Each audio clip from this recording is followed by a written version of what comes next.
December 27, 2010. 5:30 a.m. Colorado City, Texas. Shawn left for work. Billy left an hour later. Haley was asleep in her bed. The house was quiet. Everything was normal. Nobody checked on her again that day. Not because they forgot, but because they assumed she had somewhere to be, someone waiting for her, a door she had already walked through. She had not walked through any door.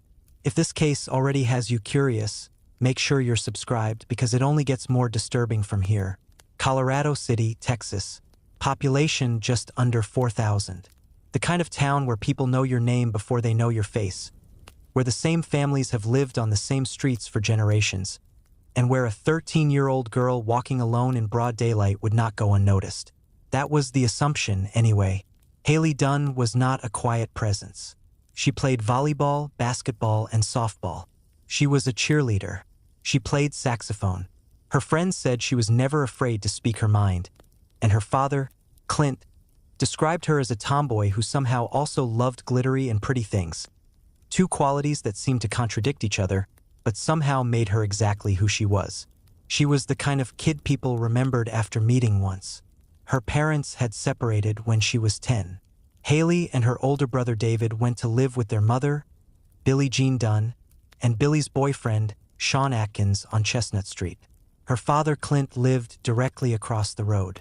Not down the street, not a few blocks away, across the road.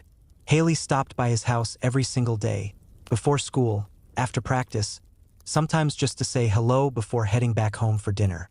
That detail matters more than it seems right now. Christmas 2010 was a good one. Haley's grandmother, Connie, said she was in high spirits, excited about her new iPod, laughing, present. She spent Christmas and the day after mostly with her father. On the evening of December 26th, her brother David left for a friend's sleepover. Haley stayed home and played video games into the night. Nothing about that evening suggested anything was wrong. The following morning, December 27th, Shawn left for work at 5:30 a.m. Billy left about an hour later for a 12-hour shift. She checked on Haley before leaving. Haley was sound asleep. Billy left her cell phone at home so the kids could use it if they needed anything. A small, ordinary decision that would later become one of the most examined details of the entire case. The plan, as Billy understood it, was simple. Haley would wake up, get herself together, and head across the road to her father's house, as she always did, as she did every single day. Clint waited. Haley never knocked. He didn't hear from her all day, no call, no visit, no sign. For a father used to seeing his daughter every day without exception, the silence was unusual. But he didn't yet know to be alarmed. He assumed she was somewhere. He assumed someone knew where she was. At around 2 p.m., a text was sent from the cell phone Billy had left at the house. It went to one of Haley's friends. It said, "W.I., what you doing?" The friend never replied. That text was the last traceable sign that anyone was inside that house. What is still unknown and has never been fully explained is exactly who sent it. When Shawn picked Billy up from work that evening, they came home to an empty house. Haley wasn't there. Billy asked Shawn if he had seen her. He said yes, that Haley had left on foot sometime between 3 and 3:30 in the afternoon, heading to her father's house first, and then planning to spend the night at her friend Mary Beth's. It was a specific answer, detailed, confident, the kind of answer that doesn't sound like a guess. But Clint hadn't seen her, and Mary Beth's parents, when contacted the following morning, confirmed that Haley had never shown up. She hadn't called. She hadn't texted. She simply had not been there at all. Every piece of Shawn's account, the destination, the plan, the timeline, pointed somewhere Haley never arrived. Nothing in her room was missing. Not her clothes, not her toothbrush, not the things a 13-year-old would instinctively grab if she was leaving for the night. Her new iPod, the one she had been so excited about just 2 days earlier, was still there. The room looked exactly the way it would look if she had stepped out for 20 minutes and planned to be back before dark. A missing persons report was filed on the afternoon of December 28th. Investigators initially classified Haley's disappearance as a runaway case. That classification would later draw significant criticism. But in those first hours, it shaped how urgently the situation was treated, and how much time passed before the full weight of what had happened began to settle over Colorado City. But the early classification didn't just cost time. It shaped who was watched, who was believed, and whose story was never seriously challenged in those first critical hours. The community moved fast. Volunteers flooded the streets. Billboards went up across Texas. The searches expanded from neighborhoods to open fields to rural land stretching far beyond the town's edges. Clint was at the center of all of it, going through dumpsters, checking alleyways, covering ground that most people wouldn't think to cover. He was not waiting for someone else to find his daughter. Billy said she couldn't bring herself to search the wooded areas or the open fields. She explained that looking in those places meant accepting the possibility that Haley wasn't coming home on her own. That is not an uncommon response for a grieving parent, the mind protecting itself from what it cannot yet hold. But Shawn didn't search at all. He didn't hand out flyers. He didn't join the volunteers. He stayed removed from the investigation in a way that people around him noticed and would not forget. In a town of 4,000 people, where everyone was either searching or asking what they could do, his absence from all of it was its own kind of presence. That absence became even harder to ignore when the people who should have been most desperate for answers started making choices that looked nothing like grief. And then came New Year's Eve. For days after Haley was reported missing, Billy and Shawn's house had people in it. Family and friends, Billy would later explain, coming together for support. Clint stood on his porch across the road with binoculars and watched. He said he couldn't understand how anyone in that house could be celebrating anything while Haley was still out there, while nobody knew where she was, while the searches were still ongoing. What nobody was saying out loud yet, but what several people were already beginning to think, was that the two people who had last been inside that house with Haley were not behaving like people who were desperate to find her. That thought would only grow louder from here, and what they found when they finally sat those two people down didn't quiet the suspicion. It fed it something specific to live on. Investigators needed answers, and the most direct way to get them was to sit Billy and Shawn down and ask. Both agreed to take polygraph tests. Both had to retake them because both had shown up to the first round under the influence of narcotics. Billy said it was prescribed medication, an anti-anxiety drug her doctor had given her. That may have been true, but the circumstances around the retakes did not make things simpler. Billy's second test showed deception on several key questions. Shawn's was more complicated because Shawn never finished his. He walked out of the test at least twice.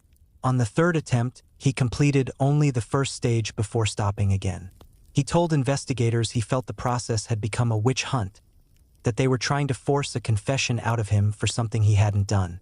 But before he walked out that final time, he gave detectives two answers that stopped everyone in the room. When asked where he thought Haley might be, Shawn said, Scurry County. When asked who the police should be looking at as suspects, he said, both of us.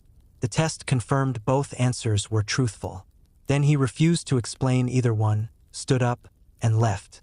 Those two answers did not solve anything. They opened something instead. A door that investigators couldn't close and couldn't fully walk through, because the man who had opened it was already gone. Scurry County was 20 miles away. Nobody had searched there yet. And both of us was not a slip of the tongue from a man who felt cornered. It was a direct, calm, declarative statement that he then chose not to elaborate on in any way. What made those answers worse wasn't just what they pointed to. It was that the alibi meant to rule him out was already coming apart at the edges before anyone had looked hard enough to pull. The alibi Shawn had given from the beginning was already unraveling before the polygraph results even came back. He had told investigators that on the morning of December 27th, he arrived at work in Snyder at 6 a.m., got into an argument with his boss 10 minutes later, and was fired on the spot. He said he then drove straight to his mother's house in Big Spring to use her computer to apply for unemployment benefits, before returning to Colorado City just before 3 p.m. His boss told a different story entirely. Shawn had not been fired. He had walked in, bought a drink, handed in his uniform, and quit voluntarily. He was out of the building by 6:10 a.m. Shawn later admitted he had lied about being fired. He said he didn't want Billy to be angry with him. A small lie with a reasonable explanation, he seemed to suggest. The kind of thing people do. But the cell tower data didn't care about his explanation. Between 6:35 and 6:56 a.m., Shawn's phone pinged off a tower in Colorado City, nearly 50 miles from Big Spring, where he claimed to already be heading.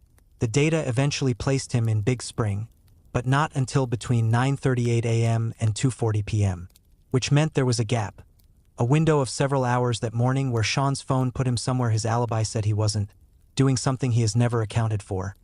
And the hours that remain unaccounted for aren't just a gap in a timeline. They overlap with the last window anyone can place Haley alive.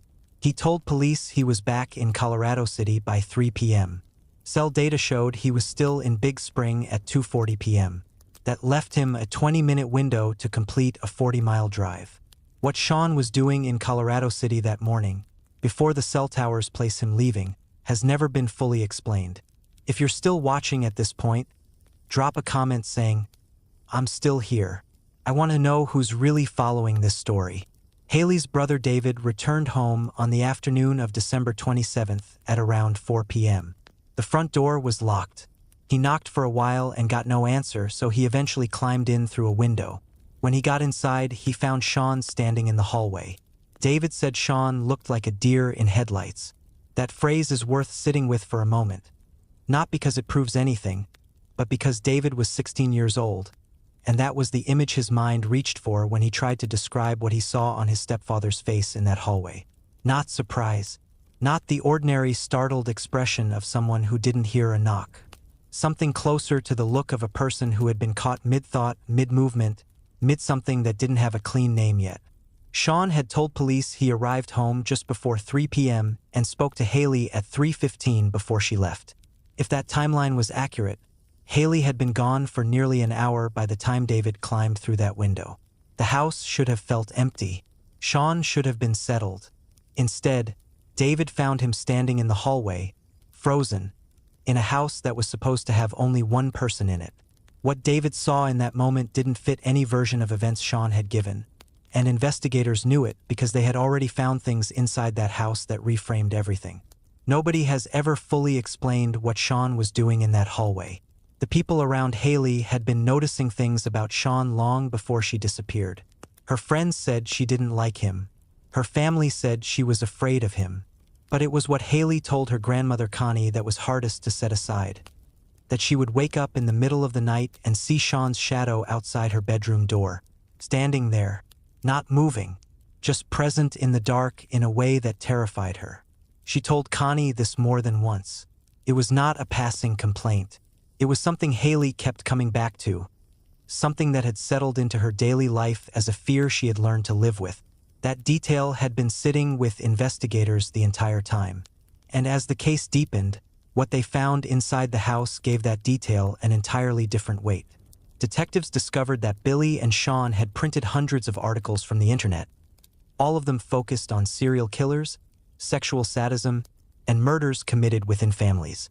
Billy's explanation was straightforward.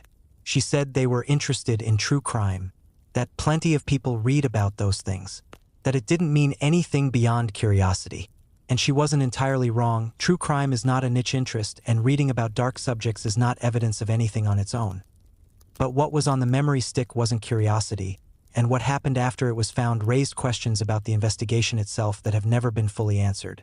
But then investigators found the memory stick. Over 100,000 images of child pornography, found on a memory stick in Billy's home and on a computer at Shawn's mother's house. The number is not a typo. 100,000 images. And what followed that discovery is perhaps the detail that has never sat right with anyone who has looked closely at this case. No arrests were made. The evidence was presented to a grand jury, but the sheriff explained that with more than one person in each household, they needed to confirm who specifically was responsible before moving forward. A laptop was seized from the home as part of the investigation. Shortly after, Shawn's stepfather went to the police station and demanded it be returned. It was returned the same day. How a laptop connected to an active missing child investigation was handed back before the case was resolved is a question that has never been answered in any way that makes sense.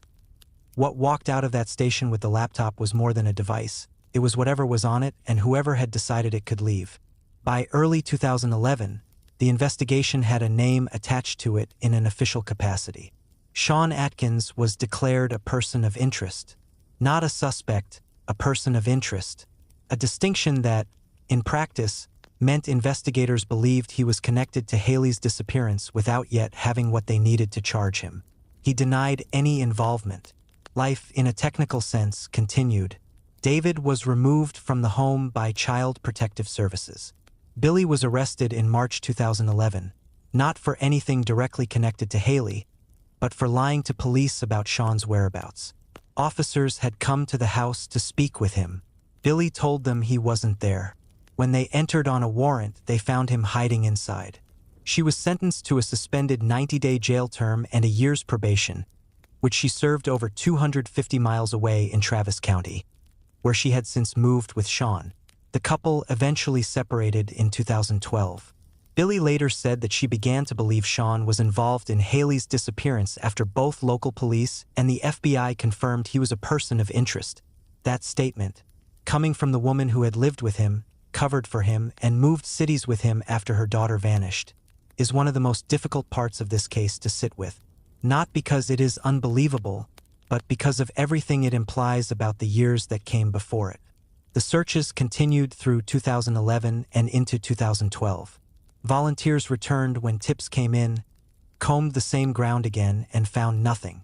The case would generate brief bursts of attention and then go quiet. Colorado City held vigils. Clint never stopped looking.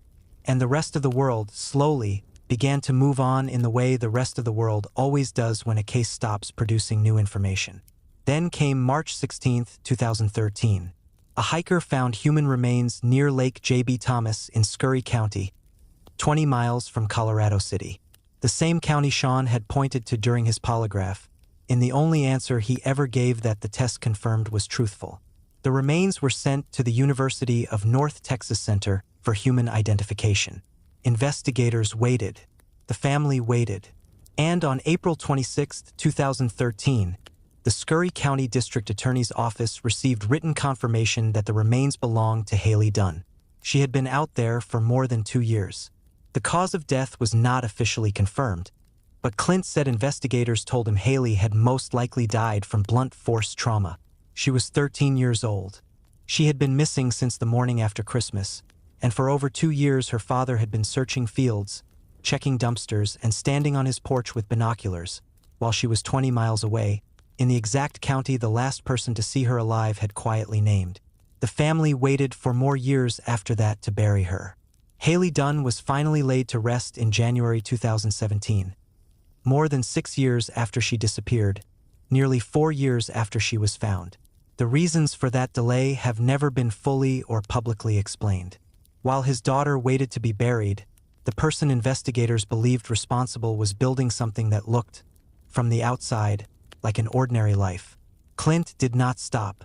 Even after the remains were identified, even after the years of silence from investigators, even after the case went cold in ways that felt permanent, he kept going. He went to the media. He posted on social media. He called investigators and begged for movement. One investigator told him directly that he didn't care if it took 20 years. Clint said he cared. He said it clearly and without anger, just a father stating a fact that should not have needed stating. His daughter's killer did not deserve 20 more years of ordinary life. That was not a complicated position. It was the only position that made sense to him, and he held it without wavering for over a decade. What he didn't know yet was that the break he had been waiting for was not going to come from inside the investigation. It was going to come from a stranger on the internet who had found something in a field back in 2011 and hadn't known, until they saw Clint's face on a screen years later, that what they had found mattered. If you're still following along, comment, "I'm here." It helps me know who's really engaged in these stories. In 2019, someone reached out to Clint through social media. They had seen one of his posts about Haley, one of the many he had been putting out for years, hoping something would land somewhere it hadn't before. This person had been in middle school in 2011. They had found several items in a field during the late spring or early summer of that year, months after Haley disappeared. They had no idea who Haley was. They had no knowledge of the case, no context for what they had found, and so they had done what any child would do when they find something in a field without understanding its significance. Nothing. 8 years passed before they understood what they had been holding on to. The items and their exact location have never been publicly revealed. But Clint confirmed they were found in an area that had already been searched. Not once, but countless times in the initial stages of the investigation. That detail is difficult to move past quickly. The searches in 2011 were extensive. Volunteers covered enormous amounts of ground. Law enforcement was involved. And yet something belonging to Haley had been sitting in a searched area long enough for a child to find it months after those searches had ended. And before anyone had time to fully sit with that question, a different thread surfaced. One that suggested the person of interest hadn't gone quiet at all. How that happened has never been explained. Around the same time that stranger came forward, private investigator Erica Morse, who had been working closely with Clint since the early days of the case, began receiving messages from women in and around West Texas. They were being harassed online by a man using the name Casey. Erica knew that Casey was Shawn Atkins' middle name. She asked the women to send her the photos and videos he had been sending them. When she looked at them, the confirmation was immediate. It was him, Shawn Atkins, official person of interest in the disappearance and death of a 13-year-old girl, had spent the years since Haley's remains were identified building a new life in plain sight, and apparently believed he was untouchable enough to harass strangers online under a name that was one step removed from his own. On October 28, 2019, Erica accompanied one of the women to the police department to file a report. The officer they spoke to accused the victim of fabricating the story and turned them away at the door. No report was taken. No investigation was opened. The woman who had been harassed left the station without any acknowledgement that what had happened to her was real. Erica responded by writing an open letter, direct, public, and deliberately uncomfortable, warning that if Shawn was not arrested, more victims would follow. It was not a prediction made in anger. It was a conclusion drawn from everything she had seen over nearly a decade of working this case. She had spoken to officials, handed over evidence, followed every proper channel available to her, and had been met with silence so consistent it had started to feel like a policy. The letter did not produce an immediate arrest. 2 more years passed, but something was shifting beneath the surface in a way that wasn't yet visible. The Mitchell County District Attorney's Office, which had been largely quiet for years, reached out to Erica in May 2021 and requested a meeting with her and Clint. They sat down together, and at the end of that meeting, the district attorney made a promise that neither Clint nor Erica had heard in over a decade of asking. They were told that during the month of June, Haley's killer would be arrested. Clint had been given promises before. Timelines that dissolved, leads that went cold, phone calls that stopped being returned. He had learned, over 10 years, not to let hope move faster than evidence. But this felt different. The tone was different. The specificity was different. A month had been named. Not eventually. Not soon. June. What had changed inside the investigation? What new evidence had finally moved the district attorney to make that promise after years of silence? Was not shared in that room. And it would not be made public for some time after what came next. On June 13, 2021, Shawn Casey Atkins was arrested and charged with the murder of Haley Dunn. It had been 3,654 days since Haley was reported missing, more than 10 years. And the arrest, when it finally came, did not arrive with a press conference full of answers or a detailed public accounting of what the investigation had uncovered. It arrived the way most things in this case had moved, quietly, with more questions attached to it than explanations. What had broken the case open was DNA. Texas Rangers, working with the Unsolved Crimes Investigation Program, had obtained a search warrant for a sample of Shawn's DNA. What that sample connected to and what specific evidence it was matched against was not released to the public. When local news outlet KCBD requested the full arrest warrant and affidavit, the Mitchell County District Attorney refused, citing a Texas law that restricted access to records involving the alleged abuse and death of a child. What was released was a single page, the order to arrest Shawn Atkins for the charge of murder out of Colorado City. 1 page, after 10 years. The community of Colorado City responded the way small towns respond when something they have been carrying for a long time is finally set down. There was relief. There was grief that the relief had taken this long. There was anger that existed alongside the gratitude, because those two things are not mutually exclusive when a child has been gone for a decade and the answer was never as far away as the timeline suggested. Clint Dunn said he had no words for how he felt. That was not a deflection, it was the most precise thing he could have said. There is no clean emotional language for what it means to spend 10 years fighting for your child while her killer lived freely, and then watch that person finally be placed in handcuffs. The feelings do not resolve into something simple just because the arrest has happened. They deepen into something more complicated. Billie Jean said she was not shocked. She said she had stayed with him after Haley disappeared, had moved cities with him, had built a version of life alongside him. And even so, she was not surprised when his name appeared on a murder charge. That statement does not answer every question about what Billie knew and when she knew it. It raises them. Shawn was held on a $2 million bond. As of the last public update, he had not entered a plea. The full truth of what happened inside that house on Chestnut Street on the morning of December 27, 2010, what Shawn did, when he did it, and what the hours between 6 a.m. and 3 p.m. actually contained, has not been presented in a courtroom. The evidence that convinced a district attorney to finally make that promise in May 2021 has not been laid out in full public view. The items found by that child in 2011 have not been identified. The laptop that was returned the same day it was seized has not been fully accounted for. And Billie Jean Dunn, who lied to police, who served probation, who moved away and came back and eventually said she believed he did it, has never been charged with anything connected to Haley's death. Haley Dunn was 13 years old. She loved volleyball and saxophone and glittery things. She stopped by her father's house every single day without exception, until the day she didn't. The trial has not yet concluded. The complete story of what happened to her has not yet been told in full. But for the first time in over a decade, the person her father always believed was responsible is no longer walking the same streets as everyone else. That is not justice. It is the beginning of the possibility of it. If this case stayed with you, leave a like and share your thoughts below. I read every comment.